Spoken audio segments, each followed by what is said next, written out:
What's up everyone, this is Ignatius and this is my 7th video in PoE 2.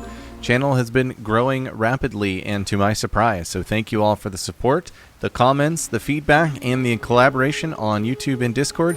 You all are amazing and let's keep it up. The networking has been awesome.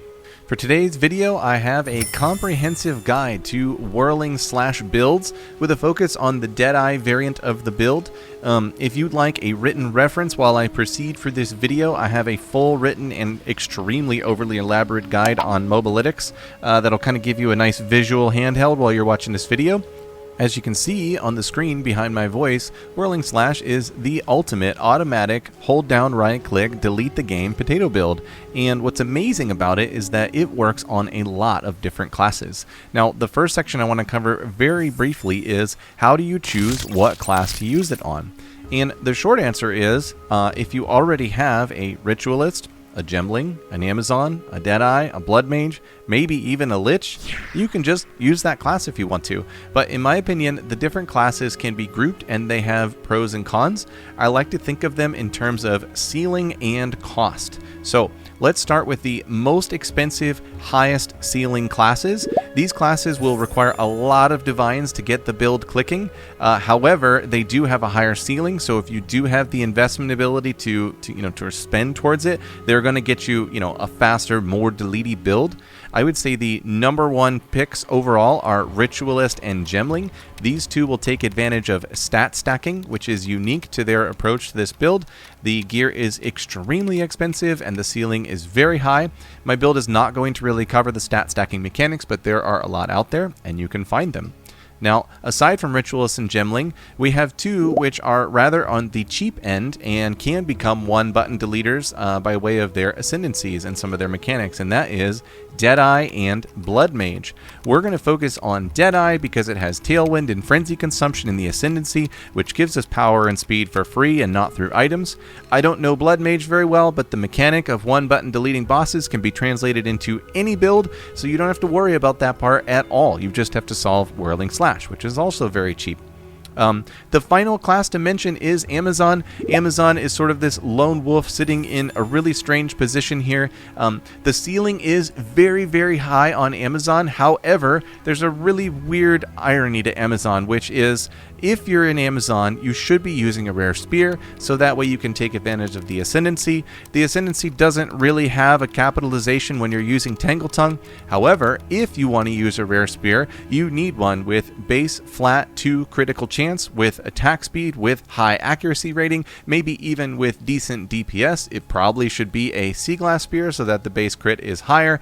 What I'm getting at is your very first item needs to be a multi-hundred div spear in order for Amazon to be better than Deadeye or Blood Mage or Ritualist or Gemling. So yes, with Amazon, extremely high ceiling but extremely high startup investment cost. And if you're just in love with Amazon, there is a way to run a TangleTongue on it and use it. It's just not going to be as powerful as Deadeye. I did my best to summarize all that in under 3 minutes. I offer a lot more explanation in the written guide, so go check that out if you're interested in the class decision. Without further ado, let's dive into this actual guide which focuses on this build with Deadeye. Alright, first thing we need to talk about briefly is why Deadeye. What are we using on Deadeye that is helping this build so much? So the first and most obvious is Tailwind. If you don't know about Tailwind, it's incredibly awesome. It's extremely insane in terms of power for free. It's just right here on the Ascendancy. No items, no passive tree stuff. 1% move speed, 3% skill speed, 50% evasion per stack, up to 10 stacks. Because we are whirling slashing, we are always at 10. When the AoE gets there, we hardly ever even get touched. So it's a permanent 10, which means that it is a permanent 30% skill speed, 150% evasion, and 30% less damage taken. I think if you deleted the rest of the Ascendancy and only gave Deadeye these two things, it would still be run every league because it's so good. The other thing we're going to use is Avidity with Thrilling Chase. This gives us frenzy charges more constantly, and this causes our consumption of frenzy charges to behave as if consuming twice. And what we're taking advantage of here is Charge Infusion, which is giving us a 12% more modifier to skill speed when we consume. I assume this is going up to a 24% more modifier. The other thing, and very little known interaction, is with Whirlwind Lance, which we're going to use to create our huge AoE pre-buff for the Whirling Slash. There's a little frenzy charge acknowledgement here, that if we consume, we create the lance with more than its normal maximum number of stages. Because we're consuming as if twice, it's going to be 2 more than maximum number of stages. This is going to put us at 5 stages, and we get +3 to AoE radius per stage. You won't believe how huge the radius of this whirlwind lance is when we're in combat with a frenzy charge and we reapply, which I'll show later in the video.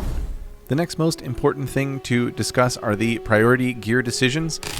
Now, if you reference my guide in Mobalytics, I will not only break down sort of the 7 most important gear decisions, what flexibility there is, and why you need to choose like certain mods on certain gear, but I'll also have a link over to the PoE trade website for each decision and item that you're getting, and that link will be pre-filtered for how I think you should search for that item, and then you can very quickly see the options and the cost for these.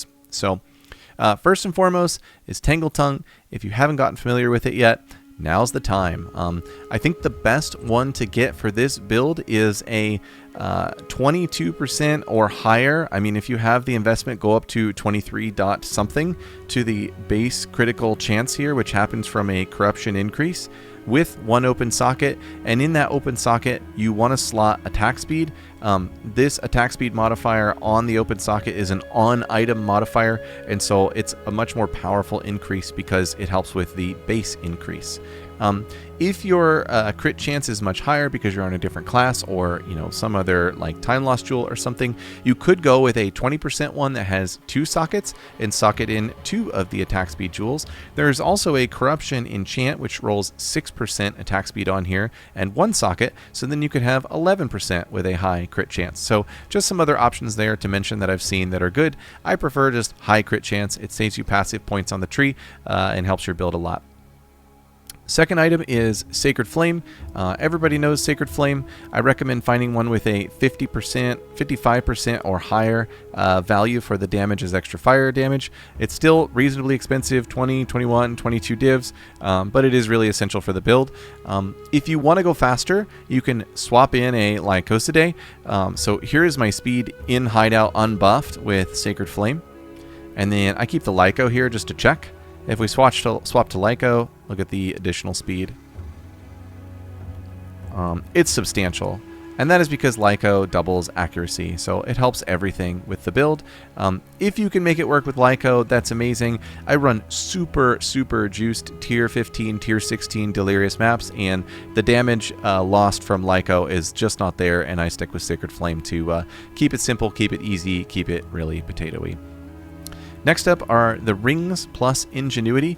Rings are really flexible. I have the filter set up so that you're looking for 2 decent flat damage rolls, 500 or more accuracy, and then probably some stats somewhere are required. But I've set up this filter so it's really flexible. You can decide what stats you want, how much and how many of them. You can decide what resists you want, how much and how many of them. You can also toggle on things like a skill speed enchant, rarity of item found, or mana leech. So I've set this up so it's really flexible, and get the 2 rings you need. Then go out and find your Ingenuity. I find that like a 28 or a 29 on both sides is really strong and usually pretty affordable. You're welcome to go up and also like look at the charm charge values as well if you want to max those out. Next up is the Amulet. The Amulet's pretty flexible, and again, I've set up the search for flexibility. I would say the required mods are an accuracy roll that's pretty good, an energy shield roll that is pretty good, and then 1 of crit chance or crit bonus, or both. You also can look for spirit or level of melee skills, just to show the 2 amulets that I've worked with. So I put this one on when I want more spirit. This one has a 49 spirit affix and then a 10 spirit implicit. It's just really helpful for toggling things on and off for bosses and experimenting. It's also got chaos resistance. The better amulet that I've had for this season, which I run when my spirit is solved and I'm not doing any experimentation, is this one. It's got accuracy, flat ES, percent ES, crit chance, crit bonus, and dex. Both are really good. And for the anoint, I recommend blurred motion for sure, unless you've got something else going on with your build that you're testing out. Next up is Coming Calamity. This armor is so much fun, and it's so exciting to find a build where it actually really should be used. Now, I talk about in the guide that a best in slot is truly a rare armor, but you're going to be spending 100 plus divs to replace what this armor gives you, and you're still going to have to solve elemental resist penetration, which in the higher end content of the game is really hard to solve. Now, I do love the Herald interaction that we get, and we get it for free. I also notice that I get to use Herald of Ash like it's clearly working, even though I don't have the strength requirement for it. A special call out, do not hover over this Herald of Ash tooltip. I want to so badly, but I'm not going to. It immediately crashes the game. And then the other two heralds, really we just need Herald of Thunder, but we get it for free with 30 Spirit, and we get it with, neutralized elemental resists across the board. We also get 30 to 40 all res. If you think about that on a rare armor, think of a triple all res, all 3 res, 40 roll on a rare armor. That's going to be so expensive. And we also get some evasion rating. So it's really, really solid. Feel free to filter it as you need. If you're looking for corrupted ones, there are different enchants that are really good. Coming Calamity is fantastic and really fun to use. Next up are the rare gloves. I've slotted in what's required, which is accuracy, attack speed, and 2 flats. From there, you can kind of make your choice of what you want. Could be rarity, could be resist, could be stats, could be leech.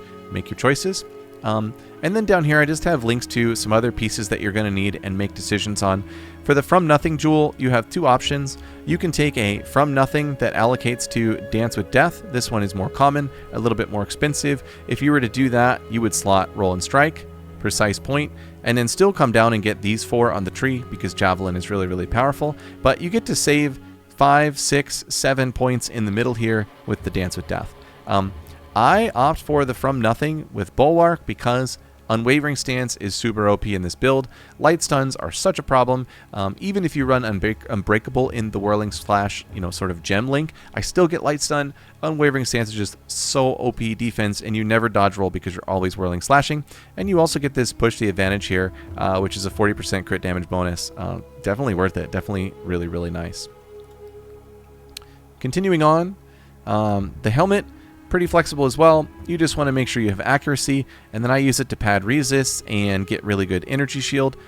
If you don't know, there's a very significant energy shield evasion interaction right here on Subterfuge Mask.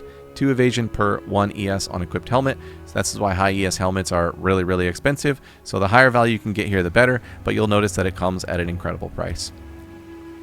I've put some links for the time loss jewels that you can go for. So some of these are really great and really powerful. I've toggled a few different kinds throughout the season. You can get ones with attack speed, crit chance, crit bonus, energy shield boost. You can also get ones that give you more AoE, which is what I've landed on here for this build. So notables give 3% increased area of effect, and that does help with our pre-buff AoE on Whirlwind Lance. Lastly is the actual jewels that you will use. Generally, you're looking for crit bonus, crit chance, and energy shield. If you do run with emerald jewels, you can get double crit bonus modifiers, which is really, really powerful. This one here is crit bonus, accuracy rating, crit chance. Let's see if this is one of them. Yeah, this one. 20 crit bonus for attack damage, 14 crit bonus with spears, attack, and accuracy. But yeah, the blue jewels are really good too because they give you a hybrid of the defense plus the crit. It's kind of your choice, and depending on how much you want to spend, you'll notice that unless it's like the super high-end content of the game, you don't really need to spend that much. These are really just kind of padding on some of the better parts of the build. Okay, finally I want to talk briefly about the skill tree and some decisions that you get to make. Skill trees for Whirling Slash vary far and wide. There are a lot of different approaches, especially when you leave Deadeye. I do think Deadeye, after a lot of testing, doing a lot of different things, has some pretty set decisions, but it's important that you understand in a vacuum what properties of your build are in competition, and I've ordered them here. Speed, accuracy, crit chance, crit bonus, and defense. There is some hybridization between these, and those moments of hybridization I'm going to call out for you, but in general the points are limited, and at any given time where you are taking a point away, you are losing value in one of these categories and gaining value in another one of these categories, and it's up to you how you want to balance it for the content that you're doing. Okay, so important notables. I think the accuracy crit interaction notables are really, really important to realize. If you don't know about Falcon Dive, this is how we're fast. 1% attack speed per 250 accuracy. That means anywhere we get accuracy, we start going faster, and that is essentially our movement speed as well. So that is interaction 1. Number 2, pinpoint shot. Attacks gain accuracy equal to their crit chance. So if you are crit capped, you basically won't gain any more accuracy for getting more crit. And that's really important to realize. The other thing to realize is that on your Whirling Slash, if you are not at 100%, you can get to 100% and it increases your damage as well as your accuracy, which increases your speed. So this is that hybridization I was talking about, and this is why being crit capped is so important, and this is why being on Amazon can be difficult, because you need a rare spear with high base attack speed. So another thing I want to call out is there's a gem you can socket into Whirling Slash to compensate for that attack speed and lose some damage. So if you're not at 100% and you don't want to sacrifice the points on your tree to get to 100% or buy the time loss jewels or whatever it is to, force yourself to 100%, you can socket pinpoint critical. It's going to be a 60% more crit hit chance modifier just to the Whirling Slash. This will boost your attacks per second and reduce your damage a little bit, but can be a really nice one slot save. The last 2 gems in this Whirling Slash are not really that important and are very flexible, so slot that in if you're not at 100 and you'd be able to go faster. Okay, so more things to call out with accuracy and crit. This one here, finesse. Gain accuracy rating equal to your intelligence. So, for our build, not too huge of a deal, because that is the only way that we're leveraging intelligence, and we're just trying to hit the min for Sacred Flame. But if you see a build that is stat stacking and is really dense on intelligence, what they're doing is leveraging a Hands of Wisdom in action to get lightning damage from the intelligence. They're also slotting in Pure Power to get more lightning damage for intelligence, and then that inherently boosts their finesse value and their accuracy rating for intelligence, which I don't have to explain is also boosting their pinpoint shot and is also boosting their Falcon Dive. Now, I did run a stat stacking build like this on Ritualist for a while and ended up back on my Deadeye just because it is more straightforward and it deletes more consistently, which was really surprising. Now, if I was willing to throw, a couple hundred more divs into that Ritualist, it probably would have been worth it, but I just ended up back here on Deadeye. Precision Salvo, pretty strong. I do think it's flexible. This is one set of nodes you could take out. These Herald nodes we're using because we run Coming Calamity. You can see this one is actually called Coming Calamity, and you're getting 150% more, increased damage of the elements by slotting this. But I would say this is also still technically flexible. Here's another node. It's 5 points, which is a lot, but is technically flexible. This chain gives you tons more accuracy, damage, and speed. It's really good, but it is flexible depending on what's going on. Last 2 things to call out are the defensive nodes. So generally speaking, Mindful Awareness, Subterfuge, and Spectral are the defensive nodes. And if you're deciding to reduce defense to gain something else, you want to be mindful about how those 3 interact.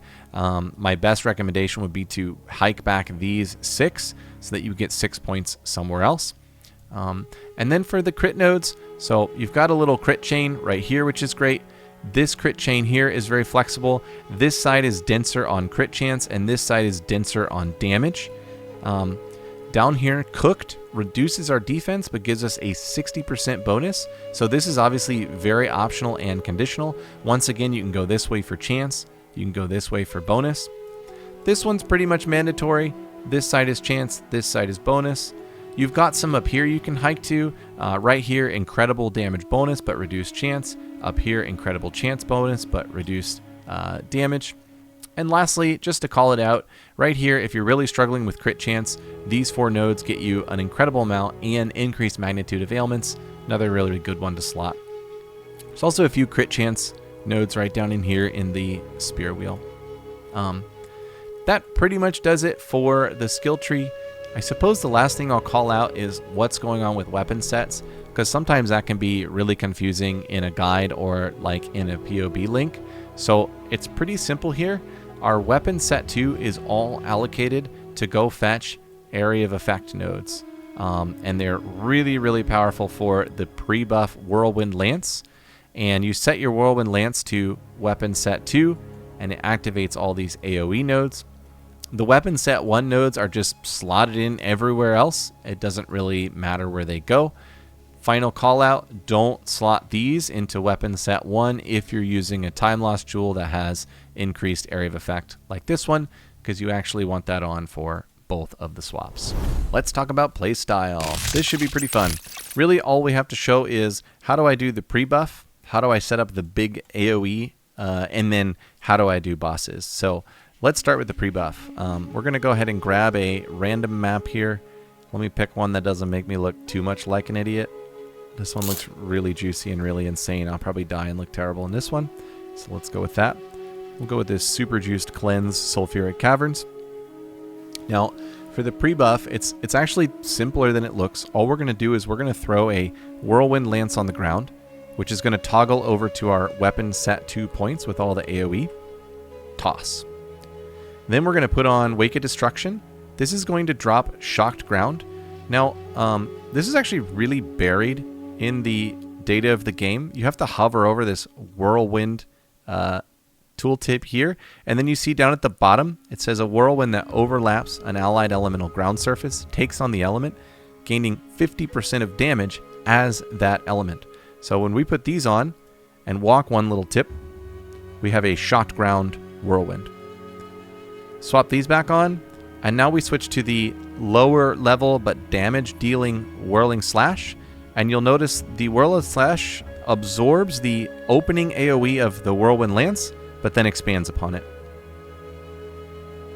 Now the only other thing I gotta say is that after we get a Frenzy Charge, we're gonna re-throw a Whirlwind Lance, which is going to expand this AoE immensely, and that is the Deadeye perk right there.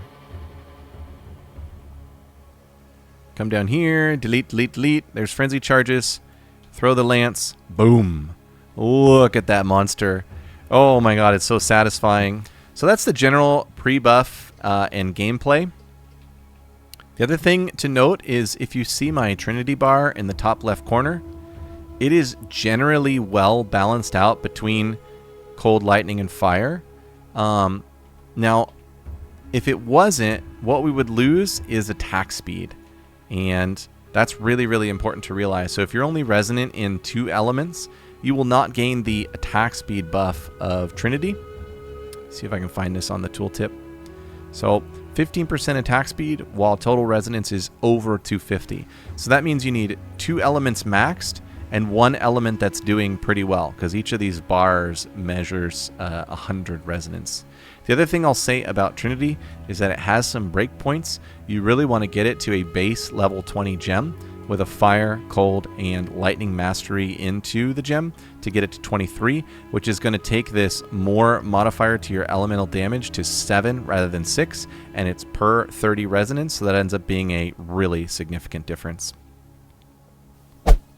Okay, let's talk about bossing. First, the basics, because a lot of people don't know that some of these support gems do these things in this game. I didn't know they did until I had to learn them for this build. So our bossing clearing skill is called Primal Strikes. Feel free to dive into the tooltip if you want, but there are 2 things about it that are really important. The first thing is that it is a 3-phased attack, and the 3rd phase is triggered by a swipe that can consume the shock. So if shock gets consumed, it conjures this stampede of spirits that's 100% fizz to lightning and 464 attack damage base. So it's very strong. Now, it's worth noting that the Whirling Slash with the Wake of Destruction boots in them constantly reapply shock to the boss. So you should be reconsuming it over and over and recasting that 3rd phase of the primal spirits by consuming it. So that's one interaction that's very important to realize. The other is combo. So we have this gem right here, Culmination, and basically what happens is it adds this number above the skill. You'll see that Primal Strike 0. That number is building up, and supposedly for each number, so it's going to go 1, 2, 3, 4, 5, all the way up to hundreds, we're getting 3% more damage per number of combo. And all the other skills we use generate combo. Rapid Assault is what we're going to use to generate it really fast.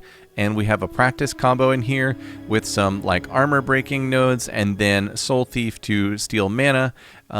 So basically the way you approach bossing with this build is you generate however much combo you need, and in some ways it's kind of comfy because no boss is out of range. You know, if for some reason your damage is very low, you could generate 200 combo. If your damage is really great or the boss is really weak, you could only, you know, generate 50.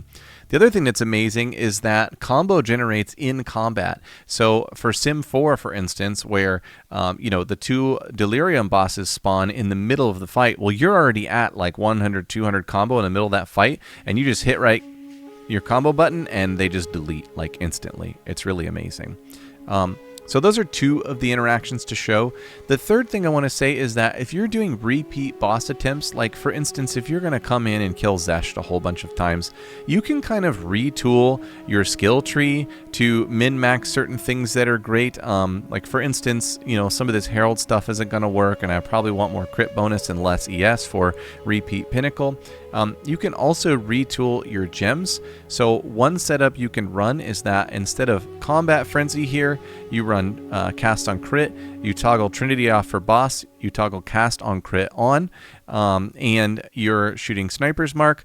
Another thing you can do here is shoot elements of 3 different spells, and then you could socket in Rising Tempest, which would give you 34% more elemental damage with the 3 different spells having been used. I am going to run Cast on Crit for these Xesht runs I'm about to do, and I have these spells in here because they will help me generate more combo, and they come at a very low mana cost. So yeah, that's kind of the basics for how the bossing works. It is very flexible, and as your DPS and especially your crit damage bonus scale up into, you know, 700, 800, you really only need about 80 to 100 combo, and Xesht dies in about 3 to 4 seconds, which is super solid. Alright, so here I'm going to go in and demonstrate how this battle looks with Xesht and the Cast on Crit. And main thing to focus on here is watching my combo meter. I think for this demo I'm going to get it up to about 100. And then unleash on him so you can see the DPS after the combo is generated. He's shooting his big nuke, so we have to spin. But that's fine because we still generate combo while we spin. So as you can see, we're up to 100, and now we'll unleash. The DPS is probably about 10 mil, I would guess. And he's gone. Woohoo! Turn the sound up for drops.